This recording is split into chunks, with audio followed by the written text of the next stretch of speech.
Hey, we're back. Tim here, TNT RCNS 1. Would have had some videos up for you sooner, but we started putting covering on this airplane with the SIG air coat that we had left over, and it just wasn't reacting right. It was not seaming down good. The seams were curling up. Did the underside of the wing with a green and white checkerboard that we wanted, and when it was shrank, it just pulled away from the edges and distorted the checkerboard patterns and stuff, and just wasn't sticking well and stuff. So I just determined that the covering was just too old to work with.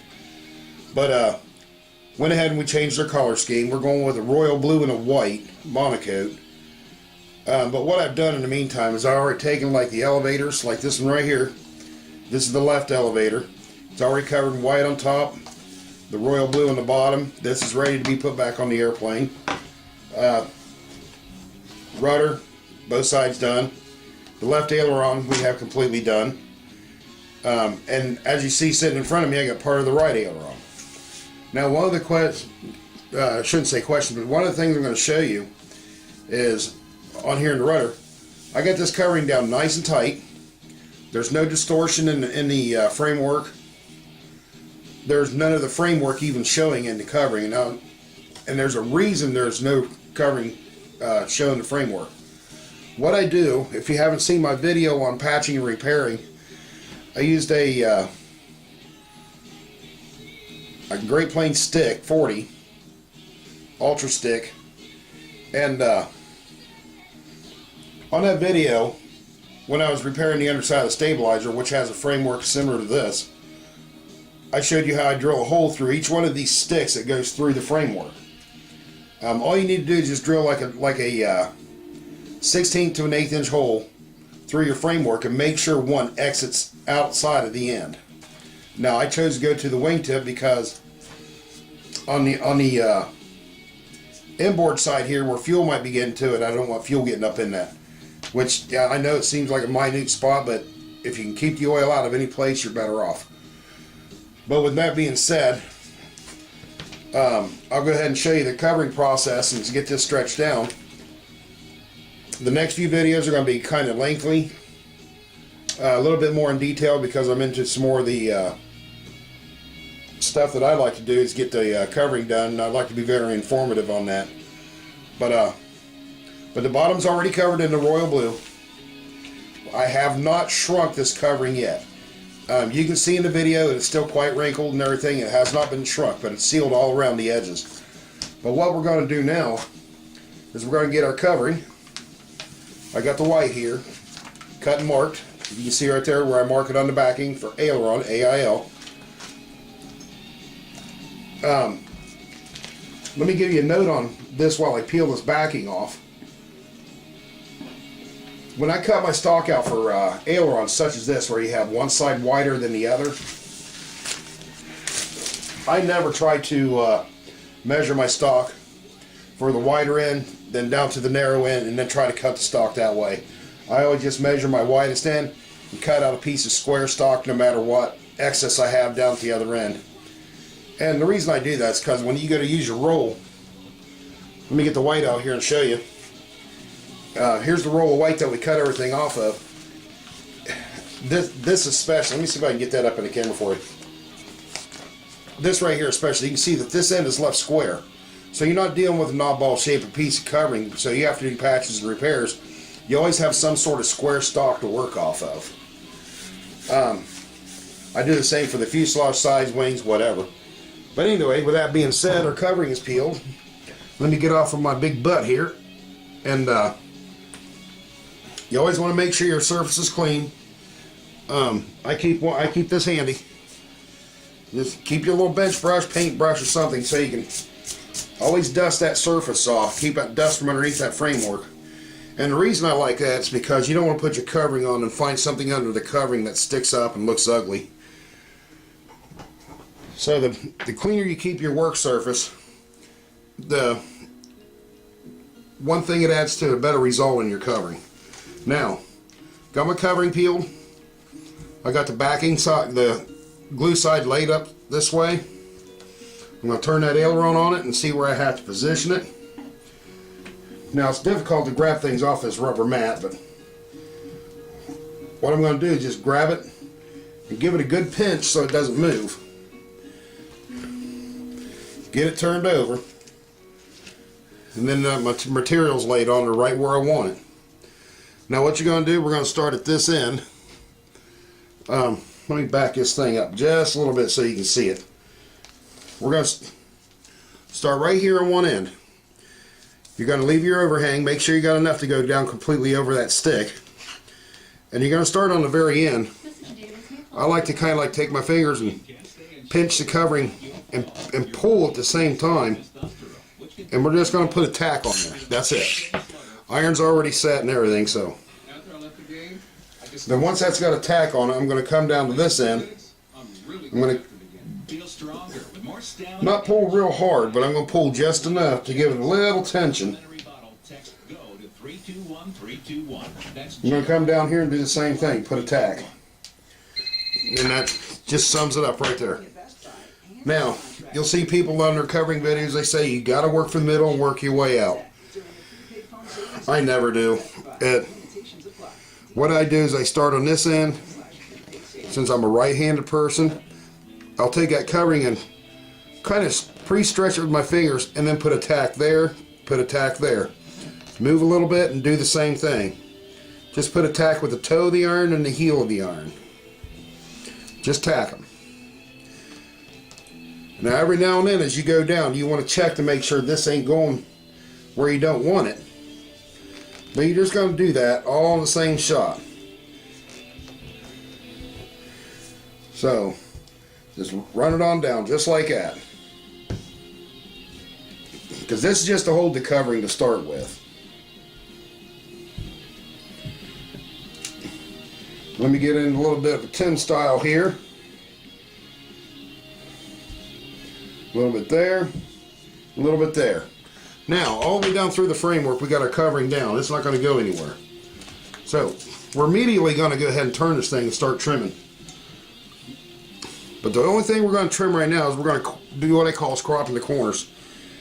Now, some people will take and cut directly in an angle like this to their corners. I come straight in. You want them scissors to meet up right exactly where that corner is. And you're just going to take that little corner out just like that. You're going to do that on all four sides, which only takes a moment. I mean, it's not hard. I mean,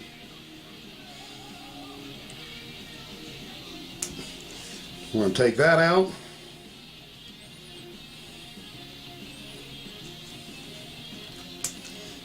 And that out. Now she'll tell you, this is my little pair of scissors like this. I've had these things for years, and it's my favorite thing to have around when I'm covering. Yep. Better than a knife. And you'll see why here in just a bit. I mean, it's just what I'm used to. You can do a lot of your trimming with these scissors, and the nice thing about it is you don't have to keep replacing X-Acto blades. I do keep that handy, and you don't have to keep replacing these snap-off type blades either. The scissors you always have. Now one more corner to crop here, and I'll show you how to start laying this all down. We'll just take that out like so. Now you want to be almost exact on these corners. You don't want to get them off too much because you're going to have a problem with trying to wrap little edges around. You don't want to do that. So now we know this is the right aileron. We know that the wingtip is smaller, the wing root is larger. So this is the trailing edge right here. Now, I can go in sections like this now and tighten up, pre-tighten my covering by hand. That looks good, that looks good. Got a little bit of a wrinkle here showing. So what I'm going to do is loosen that. I'm going to give it a little more of a tug. Get that tacked. And that tacked. Now that I'm satisfied with it, let me get back down here where I can get some work done on it. I'm going to take my iron. I'm going to overhang my piece off my bench just a little bit. I'm going to take my iron and hold it about a 45 degree right on that back edge. I'm going to kind of pull and draw towards me. I want to see a nice crisp line all the way down through here when I get done. Just take your time. Let the covering flow for you. And just like that, get a rundown. If you see something you're not satisfied with, just go back. But just watch that edge. It'll show up for you and tell you where you're at on getting this covering on. Now that edge is done, we're going to turn it to the wing root of the aileron here. We're going to do essentially the same thing. We're going to look for any wrinkling, something that we may want to pull out, retack, whatever. Right there I'm going to pull a little bit and then put a tack here, because I've seen quite a bit of wrinkling right there. And now we're going to seal that edge down. Just like that, boom. 2 out of 2. Now I'm going to do the other wing tip. Well, not the other wing tip, but the other end of the aileron first, before I do the hinge side, because I want to make sure this is down where I want it, and this end looks good. So, but as we go along in this video, like I said, this one's going to have a little length to it, because I'm going to take you through the complete process of getting it stretched and trued up and everything.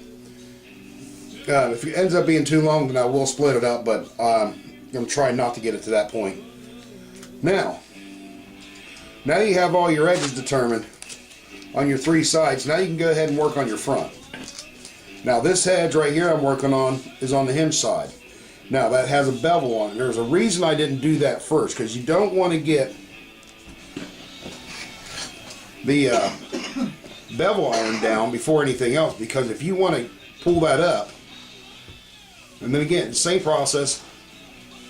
Now if you notice on this side, I'm just kind of like going in a different direction. I'm not going towards me, I'm going away from me. And that's because I noticed there was something that I wasn't too happy with up in here. And I was able to let my iron do a little bit of pulling for me and getting that covering straightened out. But the whole key of the covering is to get it applied. Well, the ultimate key is to keep oil off your airplane.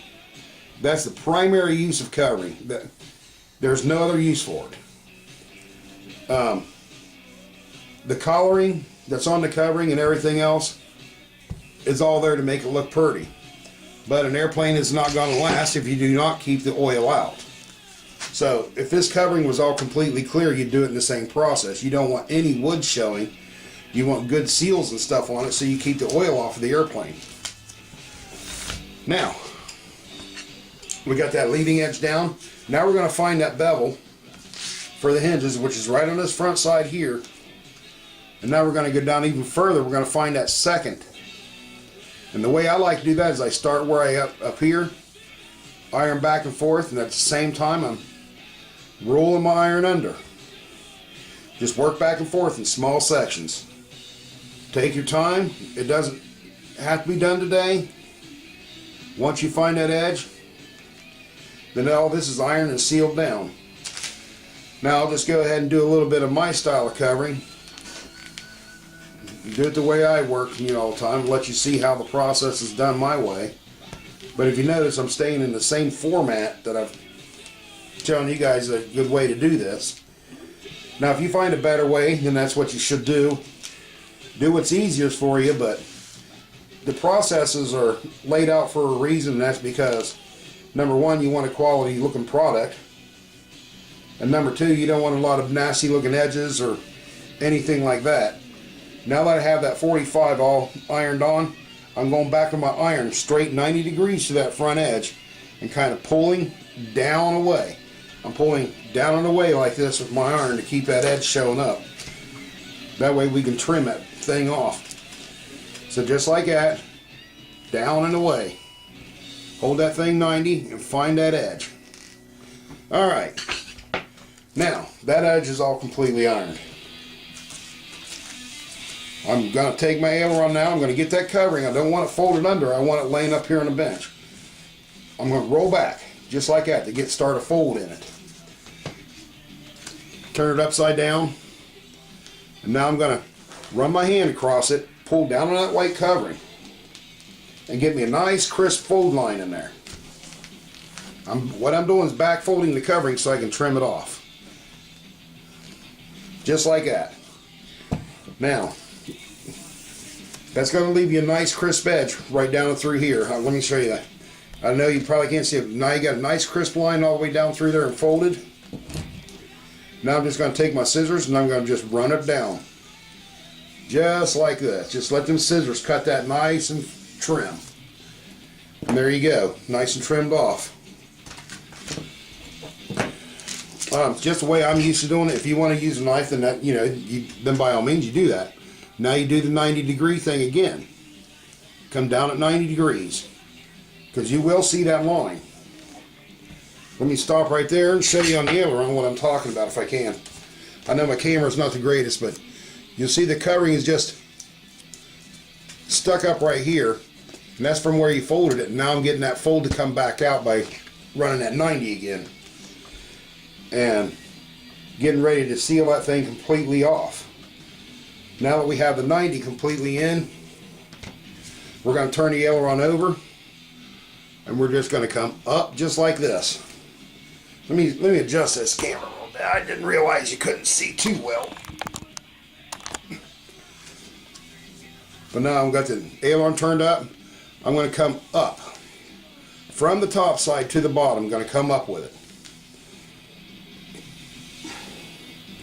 Now, one of the things you'll have when you have a two-tone airplane like this, it's hard to get your edges to stay exactly where you want to cut them off. You don't want wavy lines or anything like that, but what I do is I just plan it to where one collar always comes down to the bottom side. But what we're doing is we're just working that edge up, watching to get that seal down on the other covering. Just sealing it down, that's all we're doing. Because once that's sealed, you want to take your finger and not be able to feel any edge when you feel back on it. Now we get down to the corner, I'll unfold that part. Since this has a little bit of a roundness to it, I'm just going to work that heat on it and kind of follow that corner around just like this. Then that'll lay that corner right over. Now we're going to check the other side for the same thing, which in this case is going to be a little bit different. We're going to pull that covering back, get it back out of your way, and just kind of work that corner around to where it's setting down on there. Now that edge is complete, 100% done. Now where you have your hole in the wingtip, that's the edge you want to do at the very last. Then you just work yourself around your whole surface until your covering is on.